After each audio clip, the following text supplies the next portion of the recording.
جزاء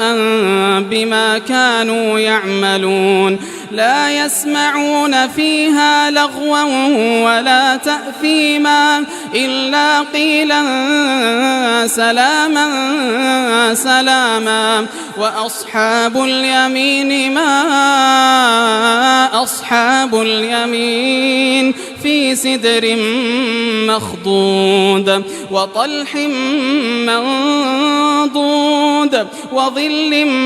ممدود وماء